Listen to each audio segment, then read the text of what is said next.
My daughter Jessica called me old-fashioned for the last time on a Tuesday morning in March. She stood in my sunroom, designer heels clicking against my grandmother's handmade tiles, waving her phone like it was some kind of magic wand that could erase 73 years of my life experience. "Mom, you just don't understand how the modern world works," she said, her voice dripping with the kind of condescension that only comes from someone who's never built anything from scratch. What Jessica didn't know was that I had been planning her education for months. And by the time I was finished teaching her about modern problems, she would understand exactly how old-fashioned wisdom could outsmart all the technology in the world. Before I tell you what happened next, I want you to know that this story gets more shocking with every twist. If you're enjoying stories about family betrayal and justice, please hit that subscribe button and ring the notification bell. It really helps our channel grow. And if you have your own story about ungrateful children who underestimated their parents, share it in the comments below. Trust me, after you hear what Jessica and her boyfriend Marcus did next, you'll have plenty to say. Now, let me take you back to how this all began. 3 weeks earlier, my husband Charles had passed away after 48 years of marriage. The funeral was beautiful. Charleston's elite came to pay their respects to the man who had built Whitmore Construction from a single truck into the largest commercial building company in South Carolina. But I noticed something troubling during those somber days, the way Jessica kept whispering with Marcus. Chen, her boyfriend of 6 months. Marcus was everything Charles and I had worried about: smooth talking, perfectly groomed, with eyes that calculated value the moment he walked into a room. He worked in cryptocurrency consulting, which, as far as I could tell, meant he convinced people to give him money for invisible coins that might or might not exist tomorrow. The morning after we buried Charles, Jessica brought Marcus to the will reading. Attorney Harrison Blackwell, who had handled our family's legal affairs for 20 years, raised an eyebrow when they walked in together, but said nothing. The reading was straightforward. I inherited everything as expected. The house on Rainbow Row worth $30 million. The construction company valued at $18 million. The investment portfolio worth another $12 million. But what caught my attention wasn't the inheritance. It was the look that passed between Jessica and Marcus when Harrison mentioned the company's digital transformation project Charles had been working on before he died, at $1 million modernization of our entire operation, complete with cloud-based project management and cryptocurrency payment options for international clients. That's when I knew they had a plan. I know what you're thinking. Surely Jessica wouldn't scheme against her own mother so soon after losing her father. Well, stick with me, because what happens next will show you exactly why a mother's intuition should never be ignored. And trust me, the trap I was about to set would expose not just Marcus's greed, but my own daughter's shocking betrayal. Don't forget to give this video a thumbs up if you're enjoying this story of family deception. Over the next week, Jessica visited every day, always with Marcus in tow. They'd sit in my kitchen, drinking my coffee, expressing their concern about how I was handling the business transition.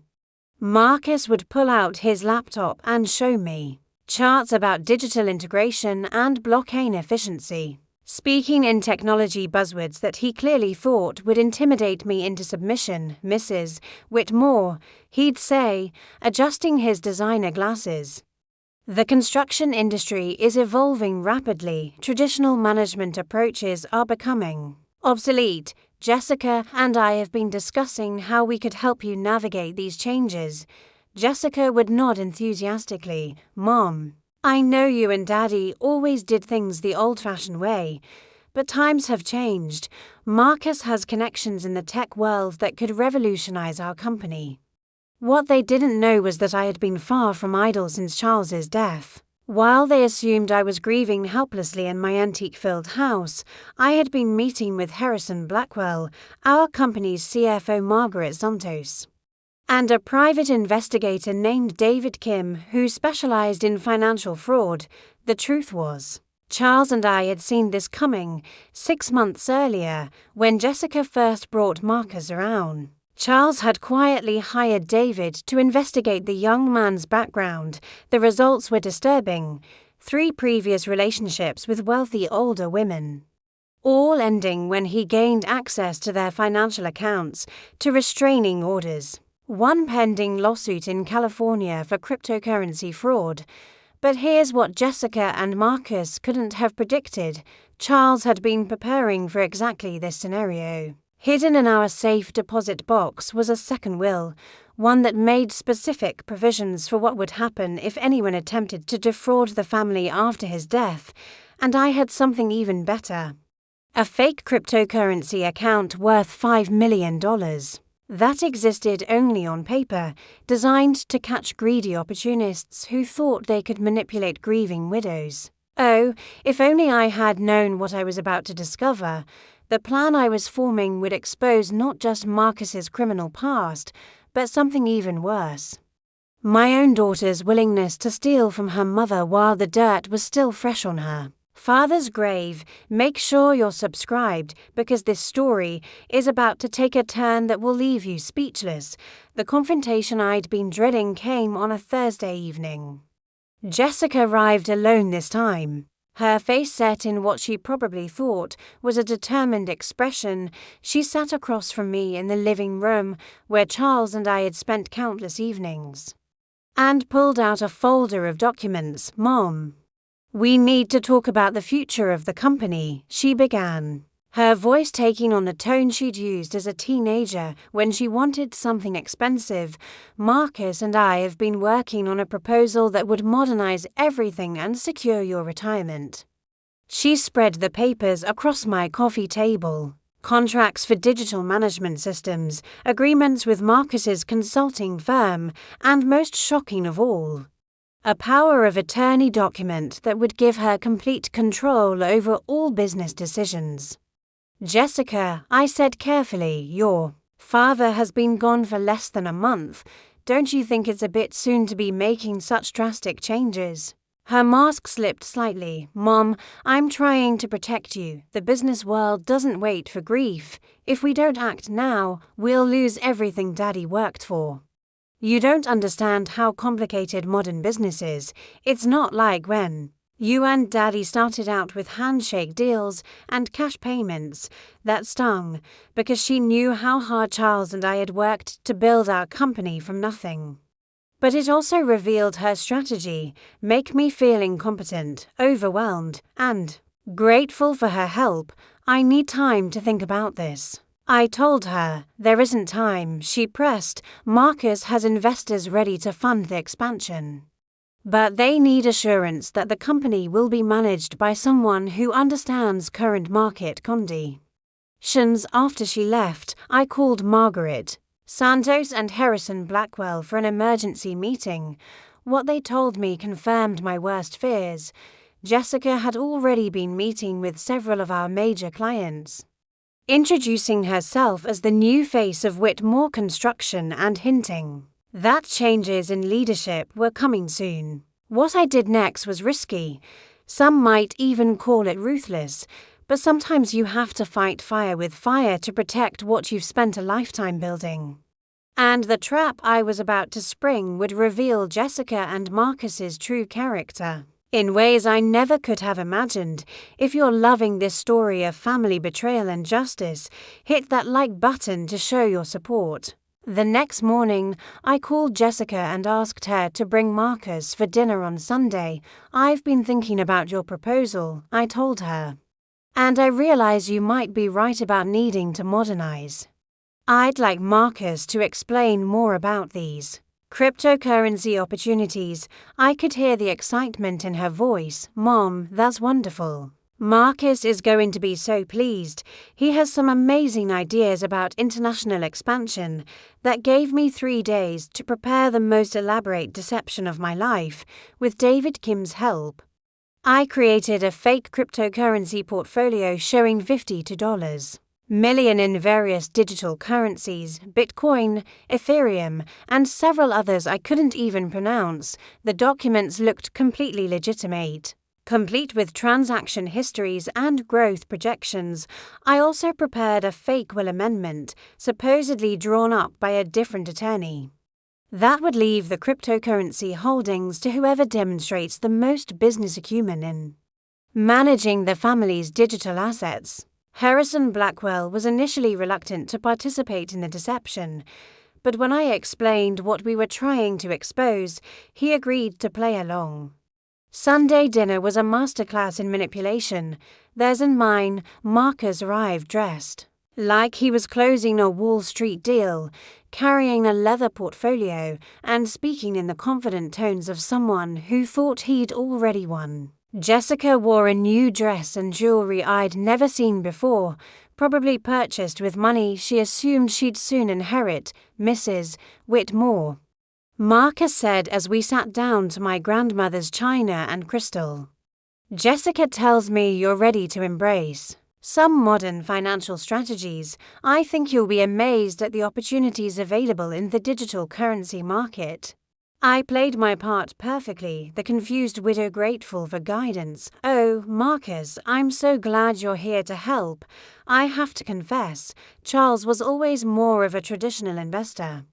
But before he died, he did mention something about buying some of these Bitcoin things. I found some papers in his office, but I can't make heads or tails of them. The look that passed between Jessica and Marcus was electric.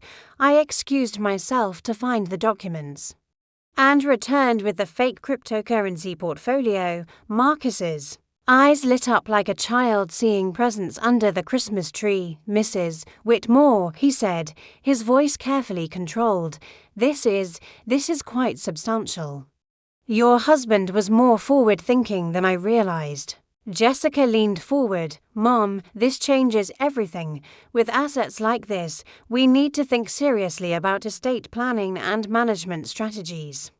I'm just so confused by all this technology, I said, letting my voice waver slightly. Maybe you two could help me understand how to manage these accounts. I'd be so grateful, ladies. What happened next broke my heart in ways I didn't think were possible, just when I thought I knew how low Jessica would sink. She found a way to go even lower, and she dragged Marcus into it in ways that showed me exactly what kind of man I was dealing with. If you have adult children who've disappointed you, you're going to want to hear this next part. Please share this story with someone who needs to hear it. What followed was a week of the most intensive manipulation I'd ever experienced. Jessica called every day, sometimes twice, always with new concerns about the cryptocurrency portfolio. Marcus sent me articles about securing digital assets and offered to help me set up proper management protocols.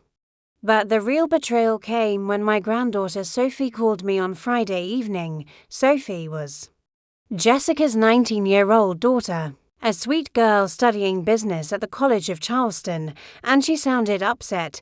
Grandma Eleanor, she said, her voice shaking. I need to tell you something about Mom and Marcus. I overheard them talking, and I think you need to know what they're planning. My heart sank as Sophie told me what she discovered.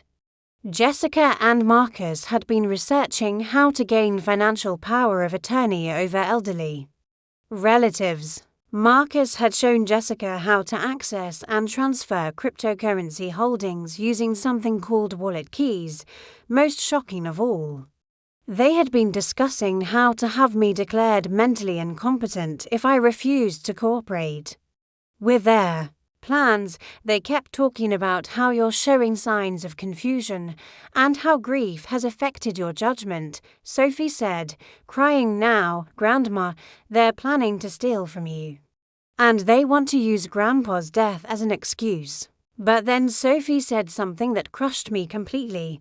Mom told Marcus that you've always been too trusting and that it would be easy to convince you to sign over financial control, she said.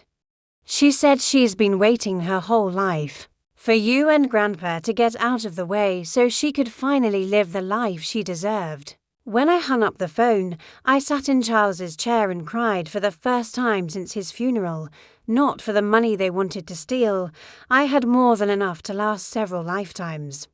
I cried because the daughter I had raised, loved, and supported had become someone I didn't recognize, but my tears dried quickly when I realized something. Jessica had made one crucial mistake. She had forgotten that I wasn't just Charles's widow. I was also his business partner, and for 48 years, Charles and I had dealt with contractors, suppliers, and clients who tried to cheat us. We had learned to spot deception, manipulation, and fraud from experienced professionals. Jessica and Marcus were amateurs. Sophie was right, and I knew it, but I had come too far to back down now. What happened in Harrison Blackwell's law office the next day would change our family forever, and the look on Marcus's face when he learned the truth was worth every moment of pain I'd endured. Get ready for the most satisfying confrontation you've ever heard. I scheduled a meeting for the following Tuesday at Harrison Blackwell's office, telling Jessica and Marcus that I was ready to formalize the new management structure and secure the cryptocurrency assets. I also invited Margaret Santos from our company and asked Sophie to come as a witness to help me understand the technology aspects. The conference room at Blackwell and Associates had seen countless family dramas over the years, but I doubt it had ever hosted a performance quite like the one I was about to give. Jessica and Marcus arrived with briefcases full of documents, power of attorney forms, investment agreements, and what looked like contracts for Marcus's consulting services. Mrs. Whitmore, Marcus began, we've prepared everything you need to protect your assets and ensure smooth business operations. These documents will establish clear management protocols for both the traditional holdings and the cryptocurrency portfolio. I nodded along, playing the grateful widow one more time. Oh, Marcus, I'm so relieved to have your expertise. These Bitcoin things are just beyond me. Jessica, I'm so proud of you for finding someone so knowledgeable to help our family. Harrison Blackwell cleared his throat before we proceed with any new arrangements. I need to address some concerns that have come to my attention regarding the cryptocurrency holdings Mrs. Whitmore mentioned. Marcus looked up sharply. What kind of concerns? Well, Harrison said, opening a file, it appears that the digital currency portfolio Mrs. Whitmore showed you doesn't actually exist. The silence in the room was deafening. Jessica's face went white, then red, then white again. Marcus's confident expression cracked like thin ice. What do you mean doesn't exist? Jessica demanded. I stood up slowly, feeling every one of my 73 years, but also feeling stronger than I had in months. I mean, Jessica, that I created a fake portfolio to see exactly what you and Marcus would do when you thought I had millions in cryptocurrency just sitting around waiting to be stolen. Marcus started to protest, but I held up my hand.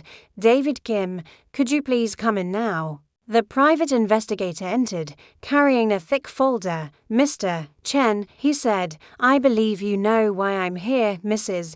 Whitmore hired me to investigate your background. Would you like to explain to everyone about your previous arrests for financial fraud? Or should I start with the restraining orders filed by 3 different women in 3 different states? Jessica looked like she'd been slapped. Mom, what is this? What are you doing? I'm protecting our family from a criminal, Jessica, and I'm trying to understand how my own daughter could plan to have me declared mentally incompetent so she could steal my money while her father's body was still warm in the ground. The mask finally came off Marcus completely. You senile old bitch. He snarled, you have no idea who you're messing with. That cryptocurrency could have made us all rich, and you're too stupid and old-fashioned to see the opportunity, Marcus, Jessica gasped. But her shock seemed to be more about his tone than his intent. Oh, I'm old-fashioned, am I? I smiled for the first time in weeks. Well, let me show you how old-fashioned problem-solving works. I nodded to Harrison, who opened another file. Mr. Chen, you're being served with a restraining order preventing you from contacting any member of the Whitmore family or coming within 500 feet of our properties. The Charleston Police Department has been notified of your presence in the city, and Detective Martinez is very interested in discussing your activities here. Marcus's face went through several colors as the implications sank in. You can't prove anything. I haven't done anything illegal. David Kim smiled. Actually, Mr. Chen, attempting to defraud elderly individuals is illegal in South Carolina. Conspiracy to commit elder abuse is illegal, and identity theft, which is what you committed when you used Mrs. Whitmore's personal information to research power of attorney procedures, is also illegal. Jessica, I turned to my daughter. You have a choice to make.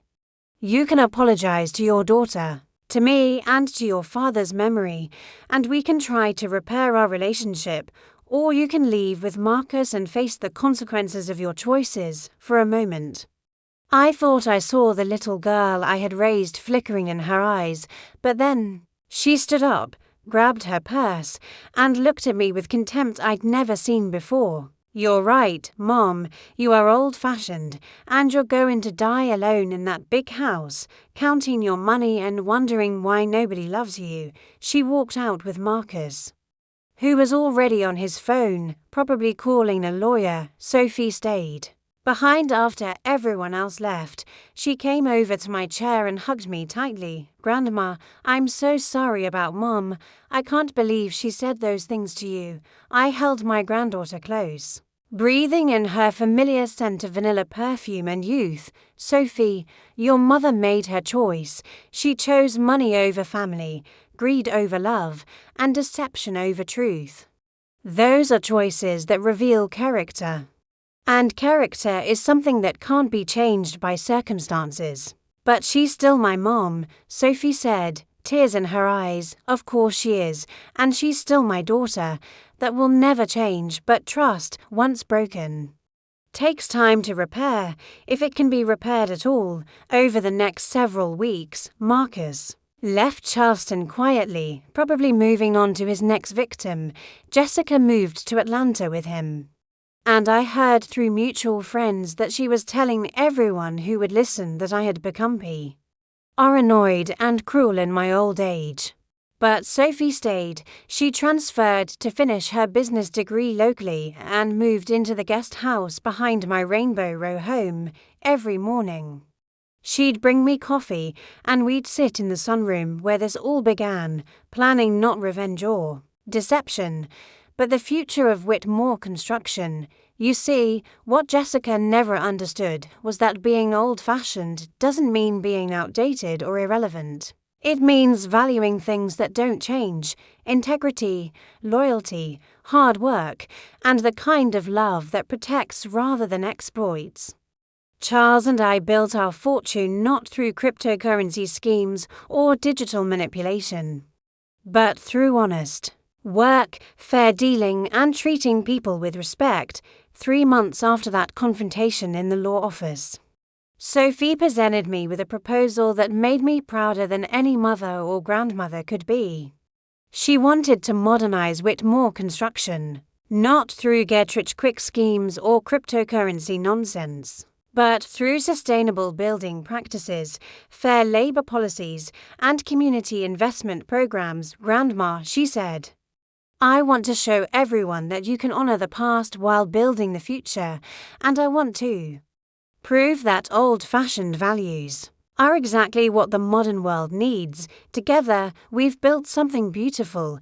Whitmore Construction now specializes in affordable housing for Charleston's working families.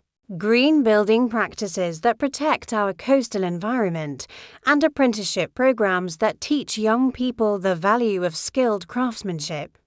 We've proven that you don't need to abandon your principles to succeed in the modern world.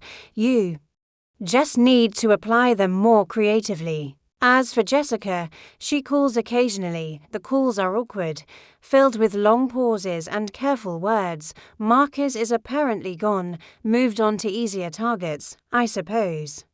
She's working as a real estate agent in Atlanta, and from what I hear, struggling to rebuild her life. I hope someday she'll understand that my old-fashioned response to her modern problems wasn't about punishment, it was about protection. I was protecting not just my money, but the values Charles and I spent a lifetime building.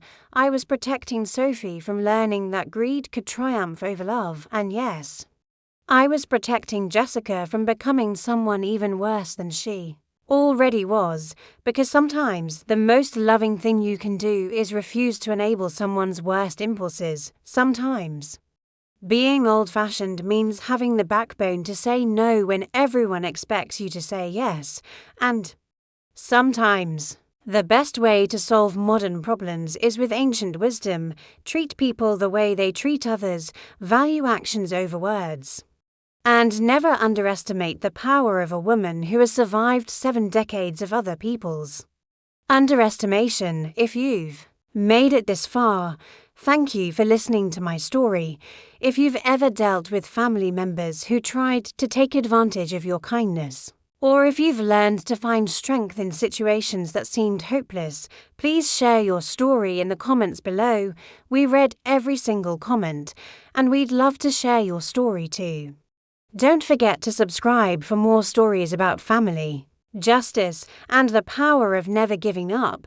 Until next time, remember, being old-fashioned isn't a weakness, it's a superpower that the modern world desperately needs.